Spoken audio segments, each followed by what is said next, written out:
7 मार्च शनिवार संकष्टी चतुर्थी के उपाय। आज अपनी कामना करके शमी पत्र, सफेद आंकड़े की पत्ती, अशोक सुंदरी पर स्पर्श करके शिवलिंग पर चढ़ा देना, मनोकामना पूरी होगी। कहा जाता है, संभाल के रखते हैं कि हम इस काम के लिए जा रहे हैं और हमारा ये कार्य सफल होना चाहिए। तो जिसने चतुर्थी का व्रत करा है, जिसने चंद्रदेव का पूजन करा, चतुर्थी का व्रत करा, वो गणेश जी से विनती करके वहां से 2-4 आखा दाना उठा ले। और जो व्यक्ति का काम अटक रहा है अपने ही घर का, पर दूसरे कुल को। कितनी दुर्वा गणेश जी को समर्पित करी जाती है? मात्र 5। कितनी? आज के जमाने में लोग गट्ठा बनाकर चढ़ा दें, वो अपनी जगह पर है। 5 दुर्वा पंचम इंद्रियों को वश में करने के लिए और भगवान के 5 जो स्वरूप हैं उनको अपने भीतर उतारने के लिए पंच दुर्वा। और दुर्वा में भी 3 गांठ। जब दुर्वा समर्पित करी जाती है तो उसमें नीचे दुर्वा की डंडी पर गांठ रहती है, 3 छोटी छोटी गांठें होना चाहिए। कितनी गांठ? जो भगवान को समर्पित करी जाए। जिस लड़के और लड़की का विवाह नहीं होता, भगवान गणेश जी महाराज को जो दूबा आप लोग समर्पित करते हैं उसको मोली से बांधकर कभी नहीं चढ़ाएंगे, मोली से, धागे से बांधकर नहीं चढ़ाएंगे। दूबा से ही उसको लपेट दीजिए, दूबा से ही उसको बांधिए और प्रयास करा करो कि दुर्वा जहां गणेश जी का दांत टूटा है उसी ओर गणेश जी को समर्पित करी जाए। दुर्वा का मनोकामना प्राप्ति के लिए 21 दुर्वा, वंश वृद्धि के लिए 11 दुर्वा, कार्य सिद्धि के लिए 7 दुर्वा और अच्छे एग्जाम में पास होने के लिए 5 दुर्वा का प्रमाण शुभ। पूछा गणेश जी फ्री कब रहते हैं? तो हमने कहा अब ये तुम्हारे ऊपर, हमको तो मालूम भी नहीं, हम तो अपॉइंटमेंट लिए भी नहीं उनसे, तो तुम्हें ज्यादा स्मरण हो। तो आप शंकर जी की कथा करते हो, आपको नहीं मालूम कि गणेश जी कब फ्री रहते हैं? हमने कहा गणेश जी फ्री रहने का केवल एक समय होता है, एक टाइम होता है, एक पल होता है, एक घड़ी होती है कि गणेश जी महाराज आरती हो, उस आरती के समय पर अगर धूप बत्ती जलाई जाए या गोबरी को जलाकर उसमें गूगल छोड़ी जाए और गूगल छोड़ने के बाद गणेश जी का नाम ध्रुम वर्ण कह दिया जाए तो गणेश जी को तुम्हारे घर की पूजा स्वीकार करना पड़ती है। बस वो समय हम जानते, हम तो बस उतना जानते हैं कि शिव महापुराण में लिखा और मुद्गल पुराण में लिखा, गणेश पुराण में लिखा, गणेश जी का एक नाम होता है ध्रुम वर्ण। क्या नाम है? ध्रुम वर्ण गणेश जी का एक नाम होता है। जब हम धूप जलाकर और धूप लगाने के बाद में गणेश जी के लिए आरती करने के पहले अगर हम सबसे पहली आरती गणेश जी की कर रहे हो, अपने घर में स्थापना कर रहे हो, बिठा रहे हो और तुम चाहते हो कि गणेश जी मेरे घर में आके मेरी पूजा को स्वीकार करें और जो मांगू मेरा गणेश मुझे दे 10 दिन के अंदर, तो पहला नाम लेकर पुकार लेना ध्रुम वर्ण विनायक, बैठो, बस काम हो गया। वो फ्री होकर आता है, वो बैठता है, अलमस्तता में बैठता। अब वो हमसे पूछे समय क्या है? हमने कहा देखो हमारे को तो मालूम नहीं, बस इतना जरूर जानते हैं कि ध्रुम वर्ण नाम के मेरे विनायक, जो जिनके शरीर से भक्तों के ताप मिटाने के लिए अग्नि तेज निकलता रहता है, जिनके शरीर से धुएं की भांति अग्नि प्रकट होती रहती है। अग्नि, उनके शरीर से अग्नि, धुआं, तेज पुंज प्रकट हुआ। वो ध्रुम वर्ण विनायक साधारण, उसका केवल नाम उच्चारण कर कर भी अगर विराजित किया जाए, वो आया स्वीकार करेगा। 10 आप अभी तक बिठा लेते थे सिद्धि विनायक आओ, मयूरेश्वर आओ, भगवान को बल्लेश्वर पधारो, आपने बुलाया, आया, वो बैठा, वो ऐसा नहीं कि नहीं बैठा, पर हमें समय का भान नहीं हो पाया। हम किस समय पर भगवान को रिझाएं? परमात्मा को रिझाने का कोई समय होता है? भगवान को तो जब तुम्हारी मर्जी पड़ जाए, जब तुम्हारा दिल कर जाए, तब मेरे भगवान को रिझाने का प्रयास करो, वो तुम्हारे करीब में आकर बैठ जाएगा। जब तुम्हारा मन पड़े, जब तुम्हारी मर्जी पड़े।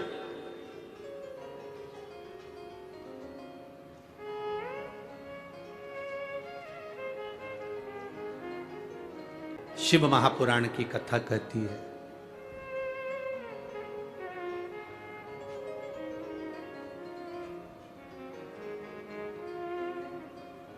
शिव तत्व कह रहा है। ब्रह्मदेव से भगवान गणेश जी कहे और गणेश जी ने ब्रह्मा जी से कहा क्या चाहते हैं। ब्रह्मा जी कह रहे हैं कि आप पृथ्वी पर जाकर चिंतामणि बनकर लोगों की चिंता को हरें और चिंतामणि विनायक के रूप में विराजमान भगवान श्री गणेश जी होगा। लिख कर भेजिए, छोटा सा लिख कर भेज दीजिए, चिंतामणि के रूप में भगवान श्री गणेश जी महाराज का भाव जागृत हो। शिव कथा कह रही है ये पांचवें गणेश जी के रूप में विराजित हो, पंचवें शिव तत्व को। और तेरी कृपा बिना न हिले एक भी अणु, लेते हैं श्वास तेरी कृपा से। शिव महापुराण की कथा कहती है अगला जो वर्णन आया है बाबा देवाधिदेव महादेव के भाव के साथ में छठा गिरजात्मज के रूप में भगवान श्री विनायक विराजमान हो रहे। भगवान गणेश जी महाराज का जो छठा स्वरूप है अष्ट विनायक में वो श्री गिरजात्मज के रूप में। समय एक क्रूर, एक बालासुर, एक व्योमासुर और एक सोमासुर, ऐसे चार असुर ऐसे हुए जिनका संहार देवता भी नहीं कर पा रहे, क्योंकि इन चारों ने भगवान ब्रह्मा जी से वर प्राप्त किया था कि जिस समय पर पार्वती जी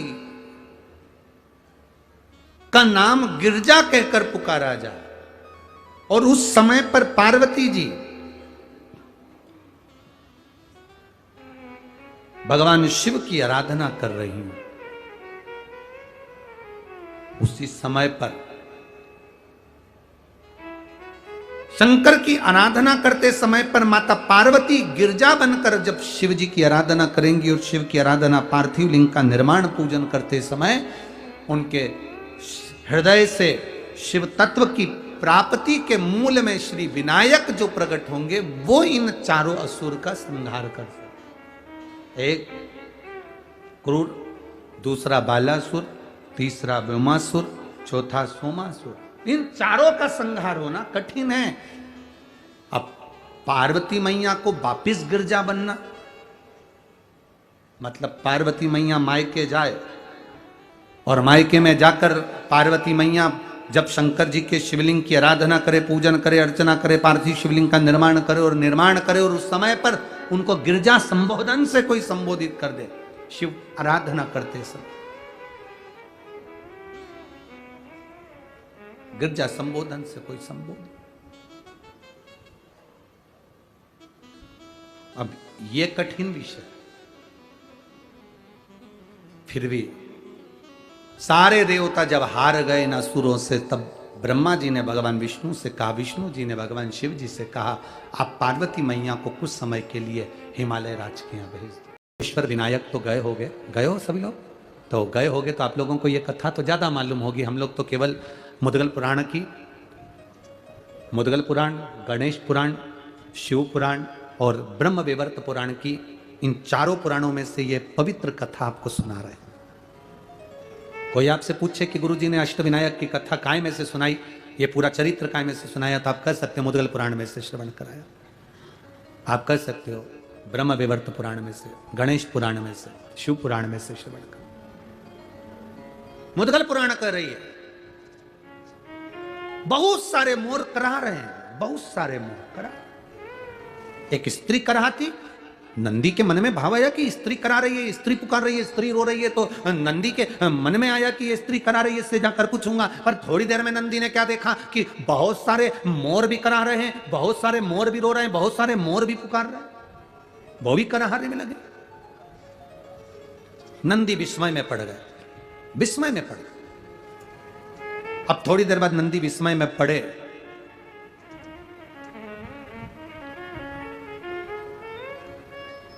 तो नंदी ने देखा क्या, जो स्त्री कराह रही थी वो नदी का रूप ले लेती है, मयूरेश्वर विनायक का दर्शन करने जाओ तो वो मयूरेश्वर विनायक कौन सी नदी के तट पर है, तो आप बताएंगे कराह नदी के तट पर।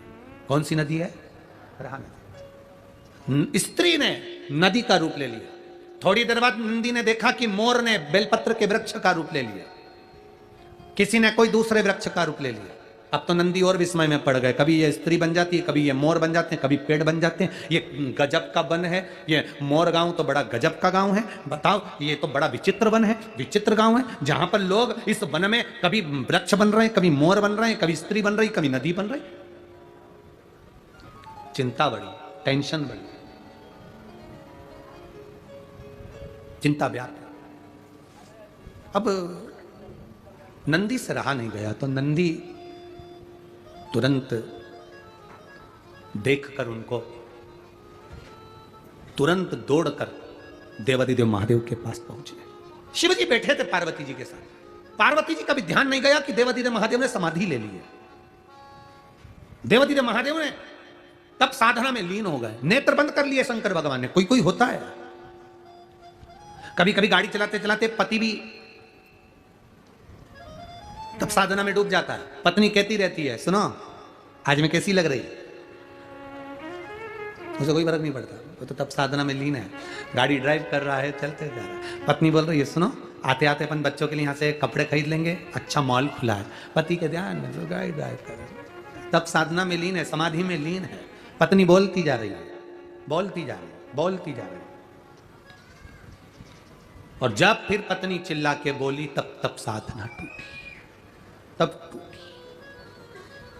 कल वो कल सारी दुनिया में हिंदी दिवस मनाया। बोलो, अरे बोलो तो जम के, मनाया कि नहीं मनाया? कौन सा दिवस था? हिंदी दिवस। लोग कहते हैं अंग्रेजी भारी होती है, अंग्रेजी बड़ी प्रबल होती है। हम भारत के निवासी कहते हैं हिंदी बड़ी प्रबल होती है। तो उन्होंने, किसी ने पूछा हिंदी कैसे प्रबल होती है? हमने कहा किसी के भी घर में चले जाओ, जब झगड़ा हो रहा हो तो पत्नी एक ही बात कहती है, बार बार नहीं समझाऊंगी, एक बार अच्छी हिंदी में समझा दी ना तो फिर मत बोल। बस उतने में पति समझ जाता है कि हिंदी बोल्ड है, हिंदी प्रबल है।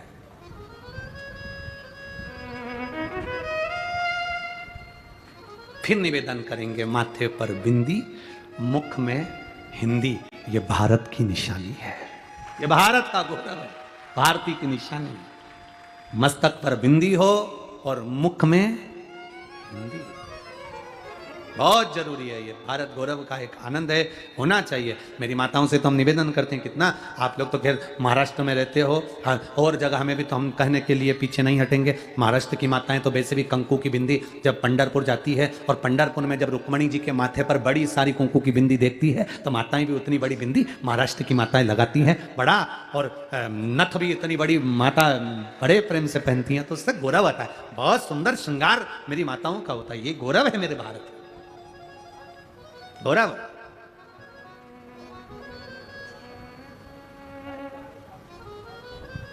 इधर चले जाओ साउथ में, तो एक सब्जी बेचने वाली माता भी माथे पर बिंदी लगाकर, तिलक लगाकर माथे में, वो क्या बांधती हैं? हाँ, कजरा नहीं, गजरा, हाँ ठीक है, वो यहां लगा लेती है माथे पर, लगा।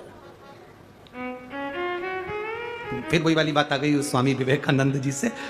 विदेश में किसी ने पूछा कि तुम्हारे यहाँ स्त्रियां हाथ नहीं मिलाती, तुम्हारे यहाँ स्त्रियां किसी के सामने नहीं आती, तुम्हारे यहाँ स्त्रियां किसी पुरुष से बात नहीं करती। स्वामी विवेकानंद ने कहा, तुम्हारे यहाँ की रानी किसी से बात करती है? तुम्हारे यहाँ की रानी किसी से हाथ मिलाती है? तुम्हारे यहाँ की रानी किसी पुरुष से बात करती है? अगर बेलपत्री के जल का थोड़ा सा भाग अपने मस्तक पर छिड़क लेते हैं तो कई रोगों से हमारी मुक्ति हो जाती है। रोग हमारे नजदीक नहीं आते, रोग हमारे करीब नहीं आते।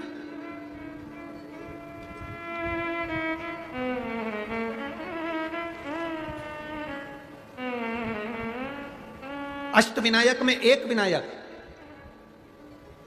सबसे प्रबल विनायक, अष्ट विनायक में सबसे प्रबल, जहां के वृक्ष भी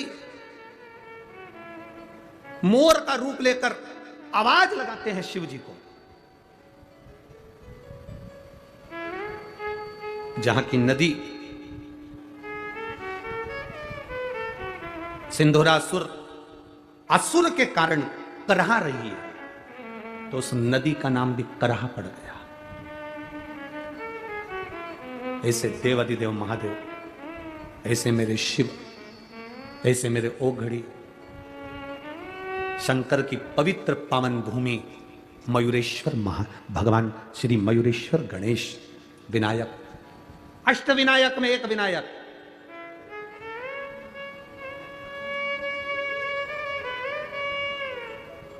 मैन्युफैक्चरर बना रहा है दवा 50 से 100 रुपए की, लेकिन आपको मिल रही है 500 की। हजारों बेलपत्री के वृक्ष थे, हजारों बेलपत्री के वृक्ष मोरगांव के अंदर, हजारों।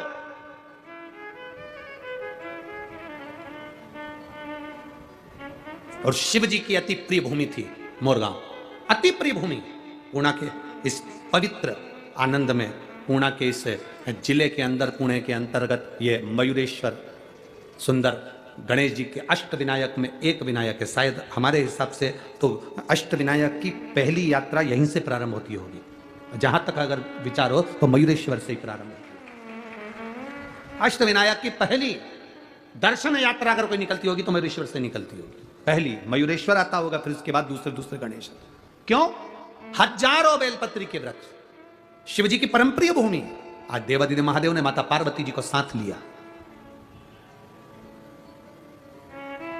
जिस समय पर देवराज के प्राण छूट गए, शंकर भगवान ने देवराज को नंदी पर बिठाया। नंदी पर बिठाकर भगवान शंकर देवराज को लेकर कैलाश धाम चले गए, तो पार्वती जी ने भगवान शिव जी से प्रश्न किया। भगवान शंकर से प्रश्न कर रही मां पार्वती, मां जगत जननी, मां जगदम्बा, बाबा ये देवराज तो महापापी था, इसने तो धन चुराया लोगों का, वैभव चुराया लोगों का। हम आपसे एक निवेदन करेंगे, आप जब भी कथा सुनने के लिए किसी पंडाल में जाओ, चाहे सियोर वाले महाराज के यहाँ कथा में आओ, चाहे किसी महाराज के यहाँ जाओ, चाहे भागवत सुनने जाओ, चाहे रामायण सुनने जाओ, चाहे शिव महापुराण की कथा सुनने के लिए जाओ, हम दूसरी पुराण से हम ये नहीं कहेंगे कि भागवत में या रामायण में तुम जेवर पहनकर जाओ कि ना जाओ, पर शिव महापुराण में कभी भी कथा सुनने आना तो सोने का कोई जेवर, कोई सोने का मंगलसूत्र हो, सोने की चेन हो, सोने का हार हो, या वीआईपी कोई चीज हो, तो वो कथा के, ये अग्नि का ध्यान रखिएगा, थोड़ा सा दिया ऐसा सर नीचे से पकड़ के सर करो, बस ठीक है, ठीक है। शिव महापुराण की कथा में कभी भी जाना, सोने का ज्यादा आभूषण नहीं, कुछ नहीं सोने, मेरे ओघड़ी जैसे जाओ। हम शंकर जी को दिखाने जा रहे हैं कि शंकर जी से मांगने जा रहे हैं? हम शिव जी से कहने जा रहे हैं कि तेरा नाम कुबेरेश्वर महादेव है, तेरा नाम कुबेरेश्वर महादेव है, तो कुबेर का भंडार भरने वाला है, तो साधारण नहीं है। हम तेरे चरणों में आए हैं और जो देगा तू देगा। यहां आने से पहले आपसे सोने की चेन, मैन, मंगलसूत्र, जो भी सोने का सामान है आपके पास में जो आर्टिफिशियल है वो पहन, पर यहां सोने का आभूषण नहीं, उसके द्वार पर आ रहे। श्री शिवाय नमस्तुभ्यम। स्वागत है आप सभी का आपके अपने चैनल इवांश प्रजापति के में, जिसमें मैं पंडित प्रदीप मिश्रा जी की कथा के उपाय बताती हूँ और उनकी कथा का सार डालती हूँ। इसमें है चतुर्थी के उपाय। चतुर्थी को हम क्या क्या उपाय कर सकते हैं? अष्टविनायक गणपति में से पहले गणपति जी की उसमें जो उत्पत्ति हुई थी, उनकी गणपति जी का प्राकट्य होता था, उसकी कथा है मयूरेश्वर में। आज के दिन जो चतुर्थी है वो संकष्टी चतुर्थी है।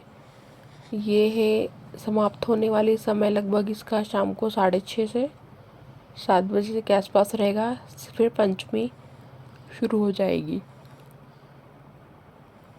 इसका जो मुहूर्त है ब्रह्म मुहूर्त सुबह लगभग 4:50 मिनट 5:40 मिनट, अभिजीत मुहूर्त दोपहर 11:55 से 12:45 तक, और अमृत काल का लगभग 3:30 से शाम के 5 बजे तक। तो आप संकष्टी चतुर्थी करते हैं, जो कि साल भर में 12 चतुर्थी आती है। यहाँ हर महीने की चतुर्थी वो वाली है संकष्टी चतुर्थी। इसमें गणपति भगवान जी रिद्धि सिद्धि के दाता जी की पूजन करें। शाम को चंद्रमा को अर्घ देकर व्रत खोले, आप यदि व्रत करते हैं तो। और आपके जो क्षेत्र में है इसमें लगभग चंद्रमा रात को, मतलब जो एमपी से है वहाँ पे 9 बजे से, एमपी में भी इंदौर और उज्जैन से, तो लगभग चंद्रमा रात को 9:10 से 9:15 के आसपास निकलेगा। आपको चंद्र दर्शन के बाद ही व्रत खोलना है। सुबह जल्दी उठकर स्नान आदि करके भगवान गणपति जी की पूजा करें, उनकी सेवा करें, दीपक जलाए, दुर्वा जरूर चढ़ाए। दुर्वा भी कितनी चढ़ानी, कैसे चढ़ानी, वीडियो में आगे बता ही चुके हैं। हरी दुर्वा चढ़ानी है, लाल फूल चढ़ाना है, मोदक, गुड़, चना, लड्डू आप चढ़ा सकते हैं। गणेश जी का मंत्र भी आप बोल सकते हैं, ओम गण गणपतिये नमः, ओम गण गणपतिये नमः। इस तरीके से आप 108 बार बोल सकते हैं। शाम को गणेश जी की आरती करें। आरती में धूम्रवर्ण गणपति जी का नाम अवश्य लें। कोई भी धूपबत्ती प्रज्वलित करें और धूम्रवर्ण गणपति जी का नाम अवश्य लिखें तो बहुत ही अच्छा होता है, आपकी मनोकामना पूर्ण होती है। उसके बाद रात को चंद्रमा निकलने पर जल और अक्षत से अर्घ दें, फिर भगवान गणेश जी से प्रार्थना करें और कथा जरूर आपको बोलना है गणपति जी की संकष्टी चतुर्थी की। धन्यवाद। और वीडियो अच्छी लगी है तो वीडियो को लाइक कीजिए, चैनल को सब्सक्राइब कीजिए, कमेंट बॉक्स में हर हर महादेव, जय श्री महाकाल, श्री शिवाय नमस्तुभ्यं लिखना ना भूलें। धन्यवाद।